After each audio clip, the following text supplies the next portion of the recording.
Bismillahirrahmanirrahim. Assalamualaikum warahmatullahi taala wabarakatuh.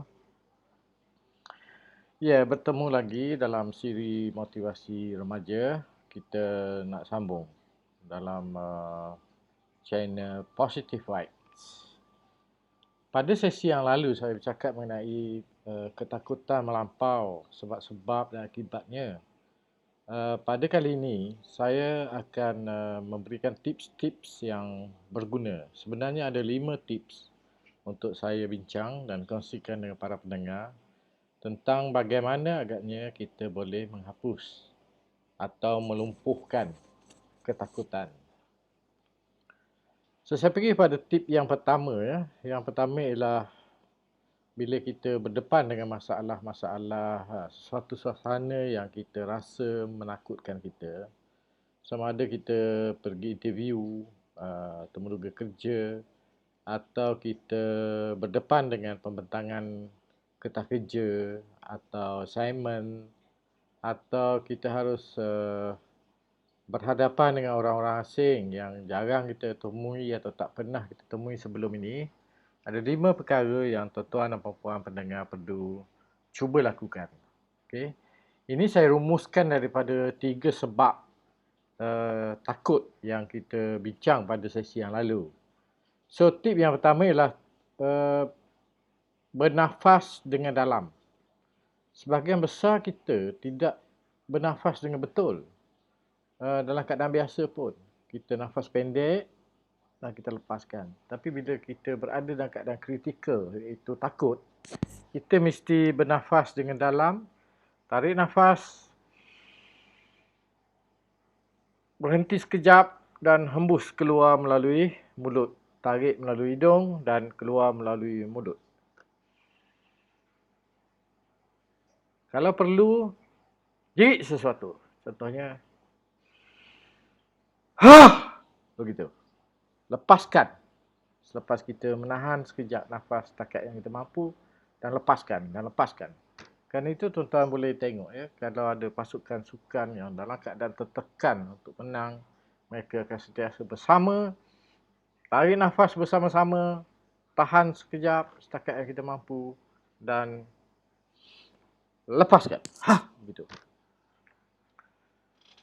Jadi ini sebenarnya proses bernafas atau cara kaedah bernafas ini menjadi signifikan kerana bila kita dalam keadaan takut dan nafas kita tidak sampai pada otak kita, maka pada masa itulah otak kita menjadi panik, menjadi sangat ketakutan, panik kerana nafas atau udara atau oksigen tidak sampai ke otak. Jadi urusan tentang manusia yang sempurna ialah manusia yang menyampaikan oksigen kepada keseluruhan anggota badan ni. Kan itu kalau kita lihat orang yang solat, solat itu sebenarnya kesempurnaan manusia apabila semua oksigen berada dalam ke anggota tubuh mereka, dan detik yang paling menarik atau detik yang paling penting di situ ialah sujud. Kerana itu lamakan sujud bagi orang Islam. Sujud itu sebenarnya melengkapkan oksigen ke seluruh anggota dalam badan termasuk ke otak. So itu yang pertama ya, tip yang pertama. Tip yang kedua ialah sebagaimana saya selalu sebutkan, iaitu suara yang paling agung dalam diri manusia adalah suara hati nurani. Dan banyak di antara kita, walaupun kita senyum di luar, tapi di dalam itu ada resah gelisah kerana dalam diri kita sendiri, kita tidak punyai keyakinan untuk berdepan dengan suasana itu. Setengah daripada kita memanggil proses ini sebagai proses meditasi, sebagai proses bercakap dengan diri kita, memberi keyakinan kepada diri kita, dan pihak yang paling layak atau yang paling ampuh dalam memberikan keyakinan kepada diri kita ialah diri kita sendiri. So kadang-kadang tuan-tuan dan puan-puan, anak-anak mahasiswa, belia-belia dan adik-adik, abang-abang semua banyakkan bercakap dengan diri sendiri. Umpamanya, aku tidaklah terlalu lemah. Aku boleh. Aku pasti boleh. Aku mesti boleh. Aku akan boleh. Aku kuat. Aku mantap. Aku positif. Selalu bercakap dengan diri sendiri. Kerana apa? Kerana suara yang paling agung dalam diri manusia adalah suara hati nurani. Kejujuran kita kepada diri kita, mengakui bahawa ini yang kita nak. Ya Allah, aku nak benda ni, ya Allah. Aku nak benda ni. Bagi aku benda ni, ya Allah. Tunjuk aku benda ni. Beri aku kekuatan. Cakap dengan diri sendiri. Aku kuat. Aku boleh buat. Aku mampu buat. Aku yakin boleh. Aku seorang yang tenang. Aku kuat. Ketakutan ini perkara biasa. Tapi terlalu takut tak boleh. Ya? Itu yang kedua. Yang pertama ialah bernafas dengan dalam, dengan betul. Yang kedua ialah berbisik kepada diri sendiri. Bercakap kepada diri sendiri. Yang ketiga, tuan-tuan dan puan-puan, adalah tidak menasabah kalau kita katakan bahawa semua kejayaan besar itu berlaku dengan sendirinya. Jadi, tidak ada kejayaan yang besar, yang signifikan, yang penting dalam hidup kita atau yang kita harapkan itu berlaku dengan sendirinya tanpa apa-apa persediaan. Jadi poin yang ketiga saya adalah bersedia atau berlatihlah dengan tekun.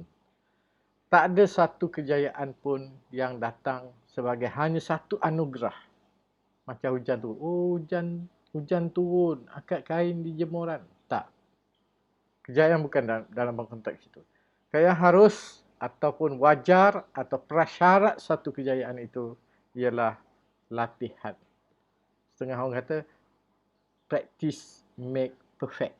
Ya, boleh diterima untuk konteks ini.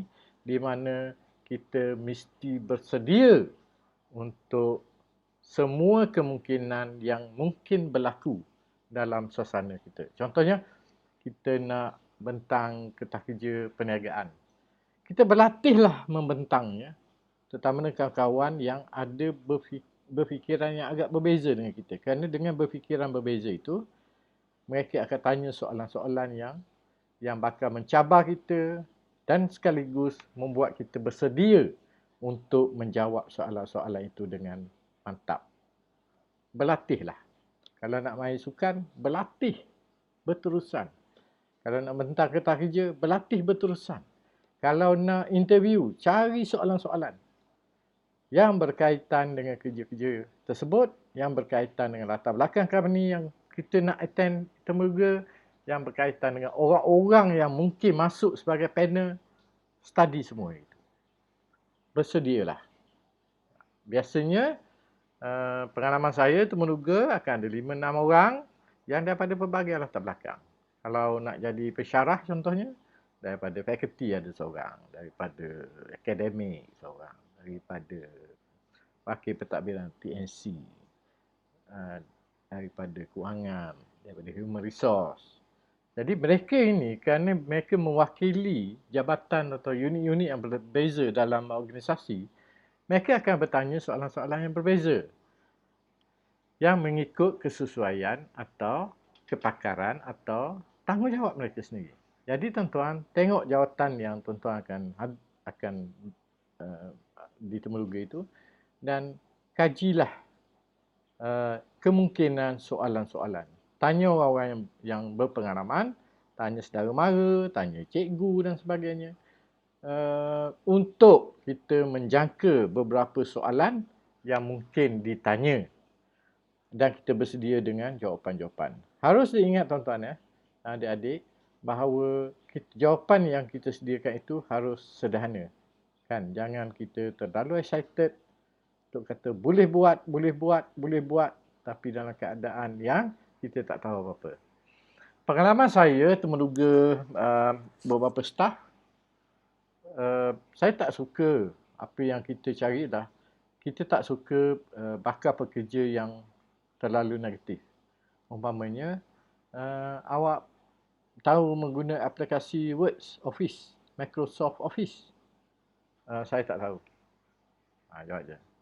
So macam mana nak kerja ni? Tak apa. Tak boleh jawab macam tu. Maknanya walaupun memang kita tak tahu buat, dalam konteks jawapan kita harus jujur untuk mengatakan bahawa kita biasa atau tak biasa. Contohnya, biasa dengan satu software, SPSS atau Mendeley. Cakap saya pernah dengar tapi saya tak pernah cuba. Walau bagaimanapun, kalau itu menjadi syarat, saya belajar. Saya akan berusaha untuk belajar. Dan saya jenis orang yang cepat belajar. Something like that. Yang memberi positif. Kita mengakui bahawa kita tidak mahir, tapi kita berjanji pada diri kita sendiri untuk memahirkan diri dalam masa yang cepat. Itu yang ketiga, tuan-tuan ya. Tip yang ketiga. Yang keempat ialah selain daripada bersedia itu, bila hari kejadian itu atau sehari atau dua sebelumnya, terutamanya katakanlah ada event, kejadian ini akan berlaku pada pukul 10 pagi. Jadi kita harus tiba cepat. Kalau dia kata mesti berada di tempat itu setengah jam sebelum masa temuduga, iaitu 9.30, kita pergi lebih awal. Kita pergi pukul 9 kita dah ada di situ. Tujuannya pertama ialah untuk membiasakan kita dengan tempat yang kita akan ditemuduga atau tempat kita akan bentang sesuatu kertas kerja atau apa-apa saja. Kita biasakan diri dengan kemudahan yang disediakan. Kalau perlu bentang, kita masuk PowerPoint kita cepat-cepat. Kita get used. Katanya, biasakan diri dengan laptop yang disediakan, dengan pen drive, dengan pointer, dengan segala macam suasana di situ. Sebab kemudahan di antara satu tempat dengan satu tempat lain itu barangkali berbeza. So kita perlu mengambil masa yang lama sedikit untuk kita berada di satu tempat itu supaya kita boleh menyesuaikan kemahiran, kecekapan kita dengan suasana baru.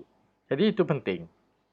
Biasakan dengan kondisi, keadaan suatu tempat itu lebih selamat, lebih baik pergi awal daripada pergi lewat. Kan? Lebih baik awal, lebih awal daripada awal. Awal pukul 9.30, lebih awal pukul 9. So itu yang keempat. Yang kelima dan terakhir ialah doa. Kalaulah kita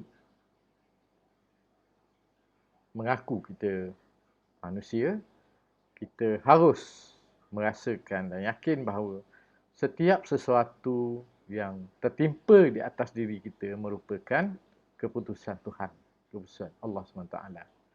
Walaupun kita kemudiannya berserah kepada Allah, untuk yang step kelima ini berserah sepenuhnya kepada Allah, kita minta kekuatan daripada Allah SWT, kita mohon keredaan, kita mohon ketenangan, kita mohon supaya jika ada rezeki kita untuk ini, kita mohon Allah menyederakan. Kalau tak ada, kalau bukan rezeki kita, kita mohon Allah memberikan kita kekuatan untuk terus mencuba di masa akan datang. So tuan-tuan dan puan-puan, saya telah berikan 5 tips mudah yang berdasar daripada pertama tadi, ialah bernafas dengan dalam. Sedalam yang mungkin, sebanyak yang mungkin. Bernafas dengan dalam tu pun. Bernafas dengan cara yang betul. Tarik melalui hidung dan tahan sekejap dan keluarkan, luahkan, jekah, sergah diri sendiri. Keluarkan.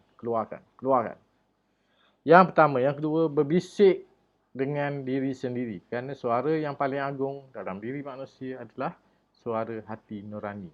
Yakinkan diri sendiri bahawa kita boleh buat. Boleh. Kita yakin boleh. Kita pasti boleh. InsyaAllah. Yang ketiga, berlatih dengan tekun. Yang keempat, biasakan dengan suasana baru. Biasakan diri kita, keupayaan kita dengan suasana ataupun kondisi yang telah diatur Yang kelima ialah berdoa. Kerana kunci segala-galanya adalah doa. Niat yang betul, betulkan niat. Itu saja untuk kali ini. Sehingga kita berjumpa di siri akan datang dengan tips-tips yang lebih sederhana. Tip ini saya anggap sederhana kerana ia boleh diamalkan. Cubalah tuan-tuan dan puan-puan. Selamat berjaya. Assalamualaikum warahmatullahi wabarakatuh.